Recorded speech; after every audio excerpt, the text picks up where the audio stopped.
अभिषेक अवघ्या 3 मासांवर येऊन ठेपलाय आणि सरसेनापती विना ते शक्य नाही. मनावर दगड ठेवून नवनियुक्ती करावीच लागेल. पण प्रतापरावांची जागा घेईल अशी नियुक्ती सोपी नाही. शिवाय राज्याभिषेकानंतरचा पहिला सरसेनापती इतिहासाच्या कायम स्मरणात राहील. आणि म्हणूनच आजवर जे शिलेदार झाले त्या साऱ्यांच्या शौर्याला साजेसाच वारसदार निवडावा लागणार. असा वारसदार ज्याच्या नितळ्या छातीत भास होईल. पहिले सरसेनापती बाजी पासलकरांचा.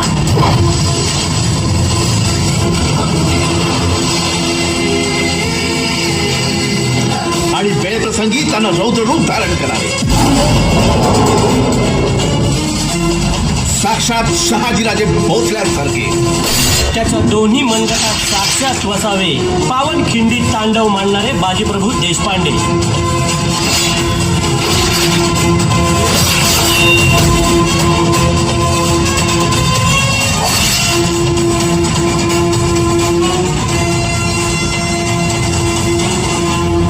हौसाजी मोहिते कुठे आहेत?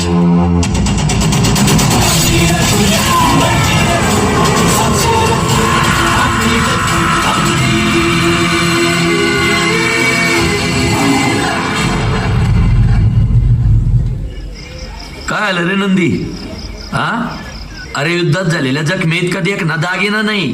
फक्त तो दागिना असा छातीव पाहिजे, कुठंतरी पाठीव नाही. पाठीव फक्त महाराजांनी शाबासी द्यायची आणि त्या शाबासीच्या बदल्यात आपण अख्खी मुघल सल्तनत छातीव घ्यायची. कुठल्या बी मराठ्याची जिंदगी बस इतकीच अशी छातीपाठीच्या मधी. काय बरं वा झालं कौतुक. बहिर्जीचा निरोप घेऊन काय आलाय सांगते आधी. रायगडावरनं महाराज इकडेच यायला निघाले. कुठल्या बी वक्ताला पोचतील. थांब जरा. काय आलं? पोचतील नाही, राजा पोचलं. काय हा राजांच्याच घोड्याच्या टापाचा आवाज आहे. हौसाजी मालोजी बाबा आवरा. कानानेच ती काढत तुझी. हा तर मग काय.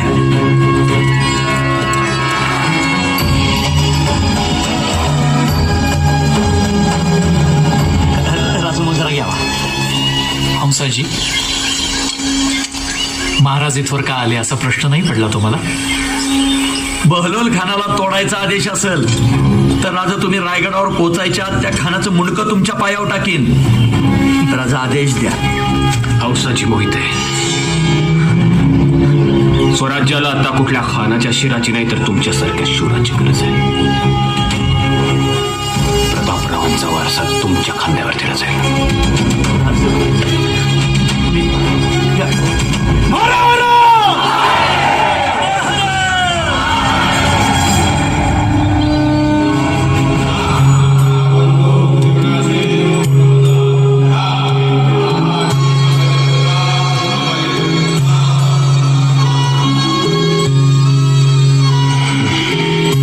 सरसेनापतींची तरवार देताना कुर्तुजी गुजरांचा आम्ही प्रतापराव म्हणून गौरव केला होता.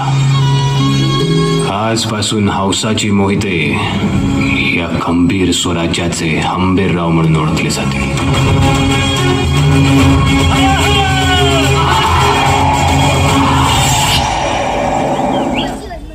म्हणून माझी ही पहिलीच मोहीम आहे. नव्या दमाच्या तरुण पोरांना घेऊन आखतो. म्हणजे आपल्या मालोजीचा संताजी आहे, यसाजीचा कृष्णाजी आहे, धनाजी जाधव, नागोजी जेधे, वरखडे बंधू, सूर्याजी मालुसरे अशी समधी तरुण पोरं घेऊन जातो. आणि आपल्या नेहमीच्या गनिमी पद्धतीने न आखता मी माझ्या पद्धतीने आखतो. तुमची कसली पद्धत? हे बघा, गनिमी पद्धतीमुळेच आपल्याला स्वराज्य लाभलंय. महाराज, एक चूक आणि स्वराज्याच्या माथी पहिला पराभव. जबाबदारी कोणाची? माझी जबाबदारी. माझी. महाराज, जर पराभव झाला तर तलवार तुमच्या पायाशी ठेवून कराडात जाऊन शेती करेन मी. महाराज, मला असं वाटतंय की नुकताच राज्याभिषेक झालाय, त्यामुळे ही असली मोहीम उगाच राबवायला नको. का? पंचांगात मुहूर्त नाहीये का? समजा असेल मुहूर्त तर उद्याच निघणार. आज निघणार म्हणजे उद्या तुमचा तो मुहूर्त वेळेत तर सापडेल. मोहिमा राबवताना सरसेनापतीची नाही, राजांची इच्छा हवी. का नसेल आमची इच्छा? का नसेल आमची इच्छा? अनाजीपंत स्वराज्य चालतं ते अशा धाडसी मोहिमांच्या जीवावरच, कळलं? दरबारातील गप्पांवर नाही.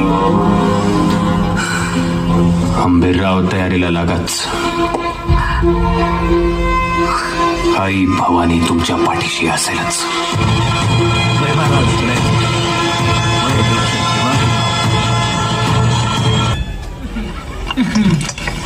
7,000 मराठा सैनिक कभी भी आप पे हमला बोल सकते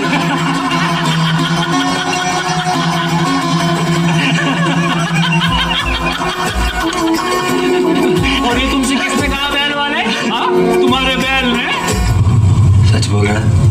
हाँ सच बोल रहा.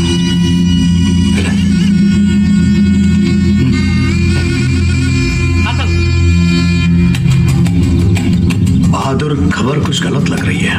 मैं खुदा से दरख्वास्त करता हूँ कि ये खबर गलत ना निकले. 7 नहीं 70,000 आने दो. पेड़गांव के चौराहों पर उनके सिरों की ऐसी दीवार खड़ी करूंगा, रायगढ़ पर बैठा सेवा भी उसे देख सके.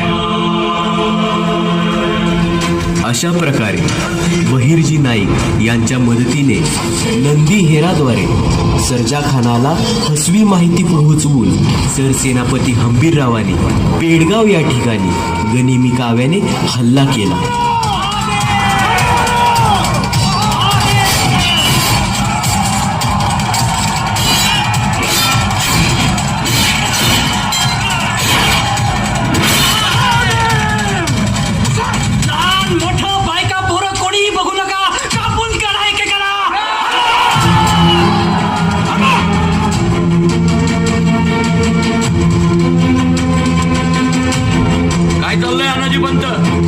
बायका पोरं आहेत ती. बहादूर खान आपल्या बायका पोरांशी कसा वागलाय विसरलात का सर सेनापती?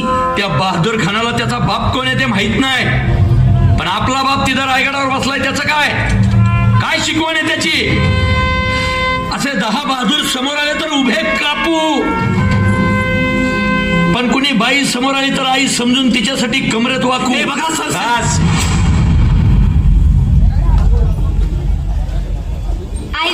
पैलमा गणेश देवा, गणेश देवा, माझा खेळ मांडू दे करीन तुझी सेवा, माझा खेळ मांडू दे करीन तुझी सेवा, माझा खेळ मांडला वेशीच्या दारी, माझा खेळ मांडला वेशीच्या दारी, मातील काय चाललंय? काय चाललंय हे सगळं? हादगा ते दिसतंय. तारा बाहेर सरावाला जायचं सोडून इथं काय करतीये? हादगा पोरींचा लाडका खेळ आहे, ते खेळणारच की. ते बदलतंय वय, सगळं बदलतंय. पोरींचे खेळ बदला, पोरी आपोआप बदलतील.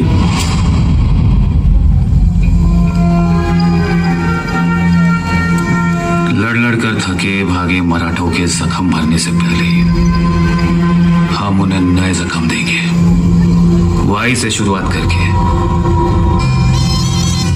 फिर प्रतापगढ़, फिर रायगढ़.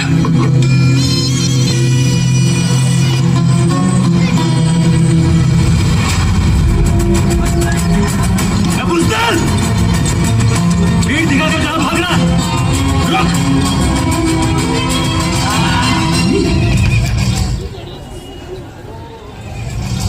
नंदी, ये नंदी, अरे बाबा, कहाँ रे? ये नंदी.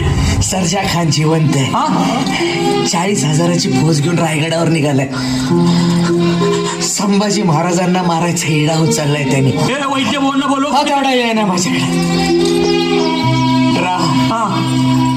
छातीची चाळण झाली, पण पाठीची गाळण नाही होऊन दिली.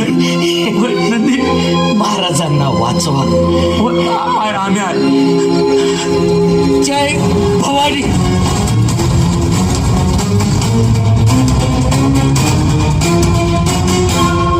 गड्यांनो, त्या सर्जा खानाकडे काय म्हणा आग ओकणाऱ्या तोफा आहे. अरे असू दे, फिकीर नाही, कारण मराठ्यांकडे आग रोखणाऱ्या नजरात. समध्यांनी शेवटची लढाई समजून लढा. लढता लढता हातीस गोड करा. आज आपला भगवा माती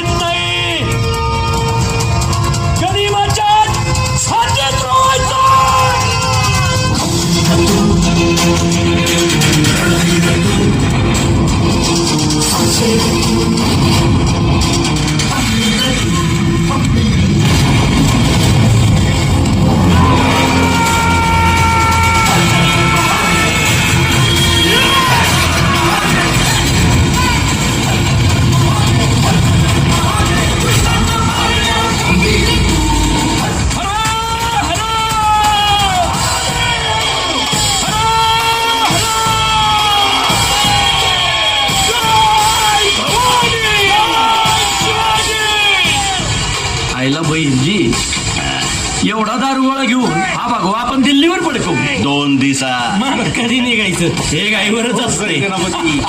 आधी याचा मत भरू द्या मग नव्या मोहिमांचा विचार करा. कसला आवाज झाला का? आवाज नाही पोरं जंबुर्गी हलवतात त्याचा असं नाही नाही नाही नाही नाही जंबुरे हलवल्याचा नाही जंबुरा शिलगावल्याचा आवाज आहे. तिकट यमन ते म्हणजे नक्कीच कोणतरी शिरगावला असेल. समतीकडे बघा रे.